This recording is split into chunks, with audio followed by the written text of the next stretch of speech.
there's no question about it. We're all feeling the impact of rising gasoline prices across the country. That also means people who drive for a living are hurting as well. News 5's Ashley Portillo joining us live in studio. So Ashley, you spoke to some local Grubhub drivers about this and really how it's impacting their bottom line. Ira, good morning. So that a Grubhub driver that I spoke to relies on the tips and money she makes from delivering food. She said during the pandemic, she only had to drive 4 days to make ends meet. Now she's having to drive 6 to 7 days a week. Now she says she has to fill up her gas tank every 2.5 days, and filling up her tank takes about half of her pay in tips. She also mentioned those tips have been lower than they have been in years past, and she's having to drive even further to make all of those deliveries.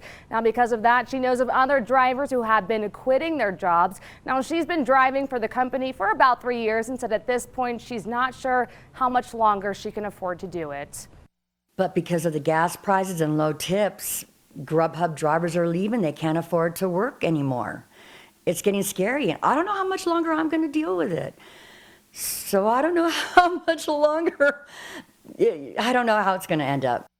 However, some relief for drivers right now. Lyft and Uber are adding temporary fuel surcharges on rides as well as deliveries. Now, that is an attempt to help drivers offset some of those higher gas prices, and Grubhub is also increasing some pay for some of their drivers. And later in the newscast, I'll tell you more about some of the new surcharges each of these companies are adding, how much they are, and how long they will be in effect. Ira. All right. Thank you, Ashley. With those